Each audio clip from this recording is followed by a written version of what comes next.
Oh, one more little thing. Any plumbers that might be watching, wanting to tell me what I did wrong.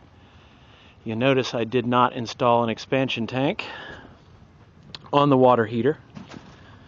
There was not one in its existing state, but according to North Carolina State Plumbing Code, as long as it is on the cold water line of the house, we're good to go.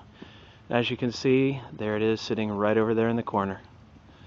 So for all you perfectionists that want to tell me how bad I suck, too bad for you. Patrick out.